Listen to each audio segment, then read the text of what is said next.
Martial আর্টের ছবি আমরা ছাড়া কেউ সহজ পাবে না, আমরাই বানাইছি। মার্শাল আর্ট যে ছবি বানাইবো পরিচালক প্রযোজক, তার মার্শাল আর্টের ব্যাপারে তার থাকতে হবে, অভিজ্ঞতা থাকতে হবে, নাহলে মার্শাল আর্টের ছবি বানাইতে পারবে না।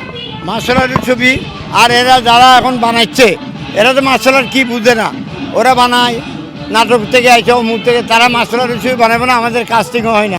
রুবেল, আমি মাসুদ তরফে, আমরা যদি না থাকলে আলেকজান্ডার বউ, এরা না থাকলে তো মার্শাল আর্টের ছবি হবে না।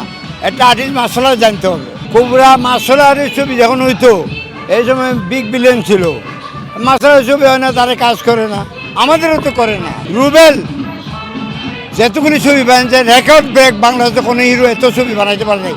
হলে গেলে তার ছবি চলতো। ওই শাকিব খানের ছবিগুলি তো মারামারি, মারামারি ছবি না চাইলে ওই যারা বানায় রোমান্টিক ছবি হলে তো লুকে যায় না। কাহিনীর মাধ্যমে আমাদের এখানে শুধু মার্শাল আর্টের ব্রুস লাই, পৃথিবীতে যেতগুলি হিরো হয়েছে, তাদের মতো ছবি এখানে এখনও হয় নাই। আমরা যা করছি মার্শাল আর্ট মিস করি, একটা ফ্যামিলির উপরে গল্প।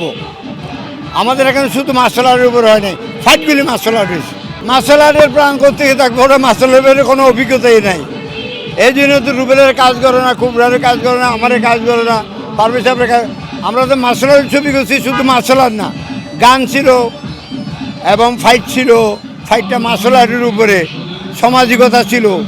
অ্যাকশন মুভিগুলিতে আমরা ডাইরেক্ট মারামারি না, শুধু আমরা যেগুলি করছি পাবলিক নিচে ছবি রিলিজ হলে আমরা তো সকালে ভোরবেলা হাউসফুল হয়ে যেত ছবি। না, এটাই আমি সিদ্ধান্ত নিছি। ওই যে আপনারা আমি বলছি, ওই যে ছবি এখন তো হল নাই, যে লোকটা যে মার্শাল আর্টের ছবি বানাবে টাকাটা ফেরত আইতে হবে না ভাই। বাম্পার সুপারি টোক না, ছবিতে টাকা ফেরত না আইলে আপনি ছবি বানাবেন কেমনে? লোডশেডিং কিংবা ঘরের বাইরের তীব্র গরমে ওয়ালটন রিচার্জেবল ফ্যান থাকলে থাকবে শুধু বাতাস আর বাতাস।